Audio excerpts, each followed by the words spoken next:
Bismillahirrahmanirrahim. Alhamdulillahi wa kafa, wassalatu wassalamu ala abdihil mustafa wa ala alihi wa sahbihi wa man iktafa. Amma ba'd. Masyaallah muslimin jamaah salat Isya yang dimuliakan Allah Subhanahu wa taala. Kita lanjutkan pelajaran kita menyambung pada pertemuan yang lalu tentang fikih sholat ringkas ya, untuk beberapa hari yang tinggal tersisa ini kita akan lanjutkan pembahasan itu. Kemarin sudah sampai kepada membaca surah Al-Fatihah. Kemudian setelah membaca surah Al-Fatihah, seorang yang sholat disunahkan membaca surat selain Al-Fatihah. Bahasa kita surat pendek gitu. Itu hukumnya sunnah, tidak wajib. Kalau Al-Fatihah hukumnya rukun. Kemudian khusus untuk para imam sholat, itu seyogyanya setelah membaca surah Al-Fatihah hendaknya berhenti sejenak. Ada fasil, ada jeda waktu sebelum membaca surat pilihan, bahasa kita gitu. Gunanya untuk apa? Gunanya untuk memberi kesempatan makmum membaca surat Al-Fatihah. Wabil khusus pada sholat jahriyah, sholat maghrib, sholat isya, dan sholat subuh. Jadi misalkan saya sholat maghrib imami, waladhdallin amin, itu diusahakan tidak langsung membaca surat pilihan. Diam sejenak untuk memberi kesempatan makmum membaca surat Al-Fatihah. Kenapa? Karena membaca surah Al-Fatihah itu hukumnya wajib bagi imam ataupun bagi makmum. Dalam sholat jahriyah, sholat yang dikeraskan bacaannya, ini sholat maghrib, isya, dan subuh, ataupun dalam sholat sirriyah, sholat yang dipelangkan bacaannya, sholat zuhur dan asar. Dalilnya hadis Nabi Muhammad SAW bersabda, la sholata liman lam yaqra bi fatihatil kitab. Tidak sah sholat seseorang yang tidak membaca surat Al-Fatihah. Jadi imam membaca Al-Fatihah, makmum wajib membaca surat Al-Fatihah. Karena itu rukun. Kalau kita nggak baca selaku makmum, maka surat kita tidak sah. Maka imam seyogyanya memberikan kesempatan waktu sebentar untuk makmum membaca surat Al-Fatihah. Kalau surat pilihan tidak wajib ya. Surat pilihan seperti misalkan setelah Al-Fatihah baca Al-Kafirun, itu tidak wajib hukumnya, sunnah. Jadi misalkan ditinggalkan pun sholat kita masih sah. Setelah membaca surat pilihan, kemudian rukuk dengan bertakbir dan mengangkat tangan. Allahu Akbar, rukuk. Kemudian punggung kita hendaknya datar. Kedua tangan kita diletakkan di lutut, kedua lutut diletakkan di kedua lutut, bukan di bawahnya, bukan di bawah lutut, tapi di lutut. Dan punggung kita datar, termasuk kepala itu datar, tidak mendongak begini atau terlalu ke atas, atau juga jangan terlalu ke bawah, terlalu dungkruk, tapi datar sejajar. Maka hadisnya itu Nabi SAW kalau rukuk, seandainya di atasnya dikasih air itu tidak akan jatuh, karena saking datarnya beliau SAW ketika rukuk. Dan biasa membaca doa rukuk, Subhana rabbiyal azim wa bihamdi 3 kali. Doa rukuk ini hukumnya sunnah. Jadi misalkan Bapak Ibu sekalian pas sholat rukuk kemudian tidak baca doa rukuk, sholatnya tetap sah karena itu hukumnya sunnah. Tapi sebisa mungkin jangan ditinggalkan, walaupun sunnah itu termasuk sesuatu yang menyempurnakan sholat kita.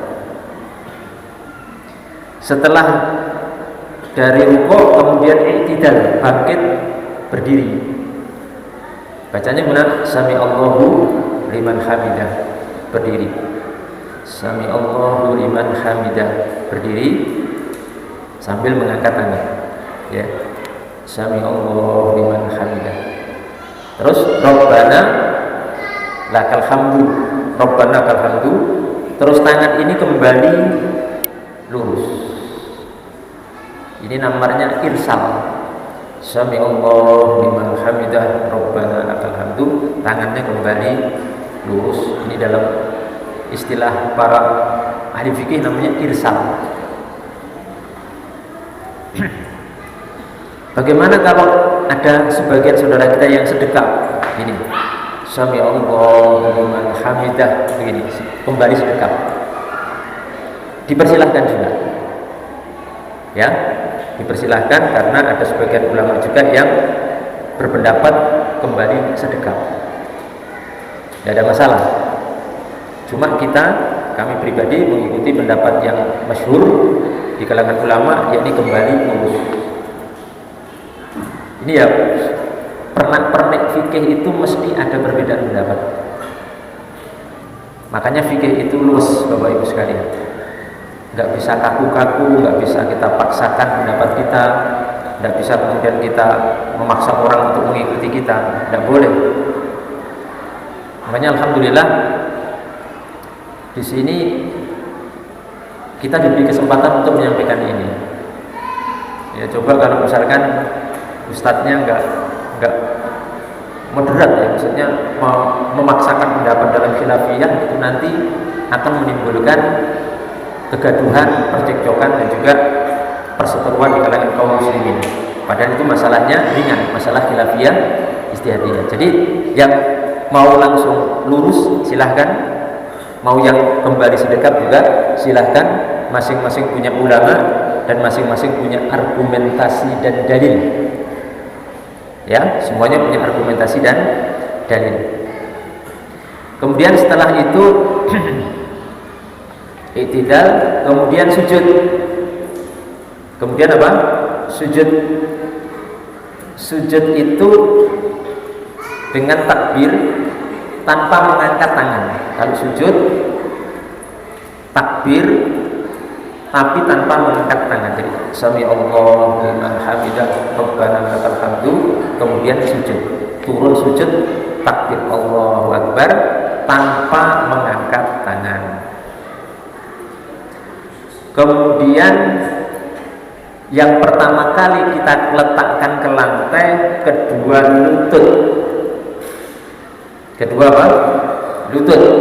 Setelah kedua lutut, kedua tangan, telapak tangan.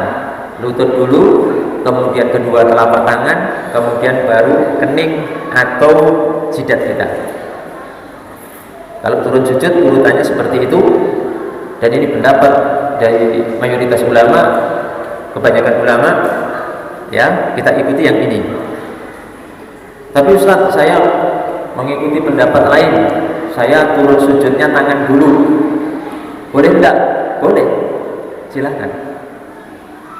Karena ada ulama yang berpendapat seperti itu dan juga punya argumentasi dan dalil.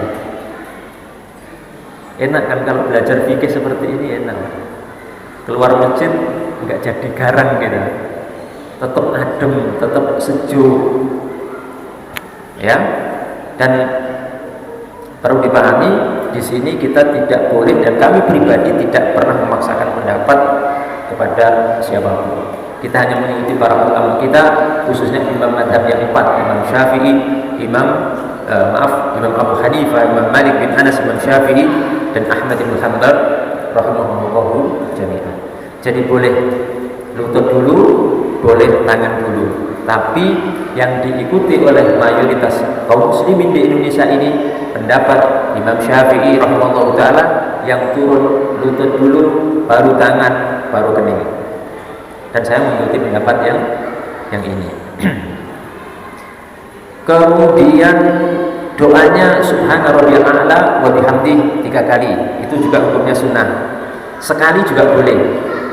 subhana rabbiyal azim, ya subhana rabbiyal a'la wa bihamdi sekali boleh, lebih utama 3 kali. Tidak membaca juga boleh, karena itu hukumnya sunnah. Tapi sebelumnya jangan ditinggalkan, walaupun sunnah itu adalah menyempurnakan sholat yang kita lakukan. Saat sujud, perhatikan untuk laki-laki tangan ini direnggangkan, jadi tidak nempel begini, dan tidak boleh diletakkan ke lantai. Maaf ya, seperti sujudnya anjing, nggak boleh. Tapi diangkat, ini lantainya ini diangkat begini, nggak boleh begini. Diangkat begini, dan ini dijauhkan dari apa yang namanya, bagian samping badan, begini, nggak begini, dan nggak begini. Ini laki-laki. Kalau perempuan bagaimana? Perempuan berbeda. Kalau perempuan itu sujudnya begini, ini dilekatkan ke tubuh, dan kalau sujud diletakkan ke lantai. Tangan nggak begini kan? Kalau perempuan begini. Ya, itu hadisnya dalam riwayat Ibnu Umar radhiyallahu taala untuk perbedaan, sebagian perbedaan sholat perempuan dengan laki-laki. Jadi larangan kita sujud, jangan sujud seperti sujudnya anjing. Itu penjelasan para ulama khusus bagi laki-laki. Adapun perempuan maka tidak terkena larangan tersebut. Kemudian ketika sujud, kedua telapak kaki ini mancap. Mancap itu apa ya bahasanya Indonesia? Jadi ini misalkan telapak kaki saya ya, ini agak ditekuk begini, Pak. Jadi ini kiblatnya sana, sebelah sana begini.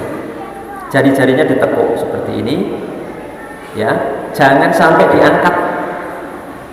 diangkat, karena sujud itu sahnya dengan 7 anggota: kening, 2 telapak tangan, 2 lutut, dan 2 ujung jari kaki harus nempel lantai. Hadisnya, umirtu an asjuda ala sab'ati a'dhumin. Aku diperintah untuk sujud di atas 7 anggota: kening, 2 tangan, 2 lutut, dan 2 ujung jari kaki. Jadi kalau sholat kakinya diangkat begini, maka sholatnya tidak sah. Atau sujud tapi kepalanya nggak nempel lantai, maka tidak sah. Ya. Cuma kalau hidung nggak wajib. Hidung itu sunnah, ditempelkan ke lantai bagus, tidak ditempelkan juga sudah sah. Tapi yang 7 tadi, kening, 2 telapak tangan, 2 lutut, dan 2 ujung jari kaki, itu hukumnya wajib. Kalau sujud kakinya diangkat, maka sebagian anak-anak, ya saya lihat anak-anak ini kalau sholat gojek rame, kakinya malah diangkat, malah jungkir gini. Saya pernah dapat video itu, anak sholat kakinya ke atas gitu. Ini sholatnya batal, sholatnya apa? Tidak sah. Jadi mohon nanti untuk anak-anak kita itu diberikan edukasi tentang masalah ini ya. Kalau bisa sejak kecil itu diajari tata cara sholat yang benar. Jangan sampai jungkir-jungkir seperti itu, sedang menghadap Allah Subhanahu Wa Taala jungkir-jungkir nggak karuan. Ini perlu diluruskan anak-anak kita. Kemudian itu sujud ya, kemudian setelah sujud duduk di antara 2 sujud. Ini hukumnya rukun Pak. Sujud terus duduknya ini rukun. Duduknya ini namanya duduk iftiros. Duduk iftiros itu bokong kita menduduki kaki kiri, terus kaki kanan mancap ditegakkan. Nah itu namanya duduk iftiros, duduk di antara 2 sujud. Terus doanya biasa, ya Rabbik firli warhamni ila akhiri. Terus sujud lagi sudah sama, nggak perlu saya terangkan. Terus bangkit ke rakaat berikutnya, rakaat kedua, ya rakaat kedua sambil takbir, Allahu Akbar, terus sedekap. Ya, kalau bangkitnya dari rakaat kedua, angkat tangan, Allahu Akbar. Tapi kalau dari rakaat pertama nggak perlu angkat tangan, Allahu Akbar, gitu. Ini kurang lebih ya dari awal kemarin sampai sekarang, karena kita sampaikan ringkas supaya mudah dipahami. Karena kalau kita sampaikan secara detail argumentasinya, dalilnya, kemudian nukilan-nukilan para ulama itu sangat panjang sekali. Ya, kalau ada yang pengen untuk memahami itu bisa dengan belajar secara khusus, ya. Kemudian insya Allah besok kita akan bahas tentang tasyahud awal dan akhir beserta hukum berzikir dengan keras secara berjamaah, zikrul jama'i setelah sholat dan doa bersama setelah sholat fardu. Bagaimana itu hukumnya, terus argumentasinya, pandangan para fuqaha, para ulama kita, khususnya mazhab yang 4, ya, Imam Abu Hanifah, Malik bin Anas, Syafi'i dan Ahmad bin Hanbal seperti apa, besok insya Allah kita sebutkan. Sebelum saya tutup di sini, kemarin ada yang lupa masalah meletakkan tangan pas takbir itu, ya Allahu Akbar. Kemarin saya sampaikan pendapat yang kita ikuti, dan ini pendapat mayoritas kaum muslimin di Indonesia adalah mengikuti Imam Syafi'i, diletakkan di atas pusar. Ada pendapat lain yaitu pendapat Imam Hanafi. Imam Hanafi itu di bawah pusar. Jadi ini pusar, kalau Imam Hanafi di bawahnya. Ini. Termasuk yang di bawah pusar itu Imam Hambali. Imam Hambali, Hanafi di bawah pusar. Kalau Imam Syafi'i di atas pusar. Kemudian satu lagi Imam Maliki. Kalau Imam Maliki itu sholatnya nggak sedekap, Pak. Allahu Akbar gini. Jadi kalau Bapak nanti misalkan ketemu orang sholat begitu, jangan kaget. Ya, itu Maliki, madhab Imam Malik bin Anas. Seperti nanti negara-negara seperti Maroko, misalkan ke Maroko atau Sudan, itu madhabnya Imam Maliki. Kalau sholat begini, Allahu Akbar, nggak sedekap. Dan ini punya argumentasi juga, ini punya dalil, karena itu sudah masih lingkup madhab yang 4 dan ilmiah juga. Makanya kita tidak boleh menyalahkan, cukup menghormati dan kita mengamalkan apa yang kita yakini. Dan untuk kita luruskan, ada sebagian yang mungkin memahami sholat itu kalau nggak sedekap lurus begini, itu katanya amalan orang Syiah. Ini tidak benar. Ya, itu tidak benar. Itu pendapatnya Imam Maliki. Kalaupun misalkan ada kelompok Syiah yang mengamalkannya, tidak kemudian menjadikan itu haram atau tercela. Ya, karena memang ada sebagian amalan yang kebetulan sebagian kelompok yang mungkin menyimpang itu juga mengamalkan. Seperti yang sudah saya contohkan kemarin, misalkan Rasulullah itu cukur gundul, dan cukur gundul itu boleh. Kalau kemudian ada orang-orang Hindu, Buddha, para biksu yang kemudian gundul, kebetulan menyamai itu, tidak kemudian menjadikan cukur gundul itu hukumnya apa? Haram. Tidak jadi haram dengan sebab itu ada kaidahnya dan argumentasinya. Kurang lebih itu yang bisa kami sampaikan. Insya Allah besok kita lanjutkan sisa waktu yang cuma tinggal beberapa hari ini. Semoga bisa selesai, paling tidak secara mujmal global sudah bisa kita sampaikan dan menjadi bekal bagi jamaah yang kami cintai dan kami hormati di masjid yang kita cintai ini. Saya lagi pesan kami dalam masalah khilafiyah ijtihadiyah itu tidak boleh memaksakan, harus saling menghormati, dan tidak boleh jadikan permasalahan khilafiyah itu sebagai ajang atau alasan untuk saling bermusuhan, saling menyesatkan, saling menghina. Tidak boleh, karena kita Muslim ahlu sunnah wal jamaah itu diikat oleh tali iman dan Islam yang lebih tinggi daripada itu.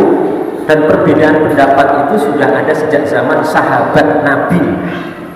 Sahabat Nabi, muridnya Nabi aja berbeda pendapat dan saling menghormati. Masuk kita di zaman ini yang bukan muridnya Nabi berbeda, tidak bisa saling menghormati. Ini penting sekali untuk kita pahami bersama. Demikian, Semoga bermanfaat bagi kita semuanya. Wabillahi taufiq wal hidayah. Wal afu minkum. Wassalamualaikum warahmatullahi wabarakatuh.